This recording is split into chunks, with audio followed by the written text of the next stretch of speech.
Spevovácka noc literatúry. Školská akcia, ktorá už po 5. krát prinesie všetkým, ktorí radi čítajú, zaujímavé zážitky. My vás na ňu chceme pozvať. Asi najdôležitejšou informáciou je dátum, kedy sa Spevovácka noc literatúry uskutoční. Máš pravdu, Spevovácka noc literatúry sa tento rok uskutoční v útorok, 26. marca v čase od 14:15 približne do 16:10. A na čo sa môžeme tešiť? Tak ako každý rok môžeme sa tešiť na ukážky z nádherných kníh, ktoré sú síce venované deťom, ale určite si v nich nájdu nejaké krásne odkazy aj dospelí. Teda znamená to, že sa na Spevováckej noci literatúry môžu zúčastniť aj dospelí? Presne tak.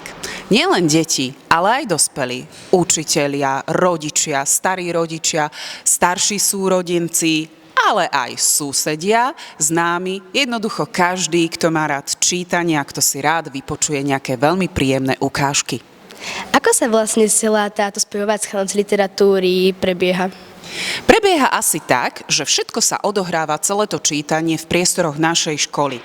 Tých priestorov alebo stanovíšť bude 5, pretože sa bude čítať 5 ukážok, alebo teda ukážok z 5 kníh.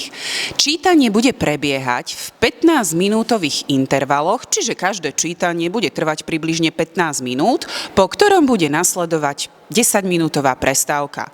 Tá prestávka je určená na to, aby sa poslucháči mohli presunúť na ďalšie stanovište a samozrejme, aby si aj naši čítajúci trošku oddychli.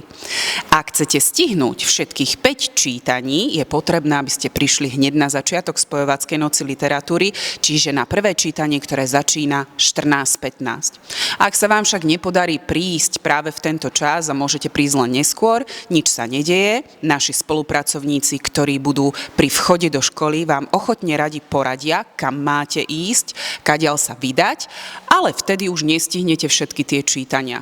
Nevadí to však, aj mnohé 2-3 čítania budú lepšie ako žiadne. A čaká nás tento rok aj niečo výnimočné? Tento rok nás čaká jedna taká novinka, pretože počas Spevováckej noci literatúry prebehne aj taká mini súťaž o poukážku na nákup knihy v nádhernom banskobystrickom knihkupectve. Viac o podmienkach tejto súťaže sa dozviete na stanovišti, na ktorom sa bude čítať ukážka z knihy Lev v srdci. Veríme, že sme vám poskytli dôležité informácie a dostatočne sme vás navnadili na to, aby ste sa na našej Spevováckej noci literatúry zúčastnili. Tešíme sa na vás!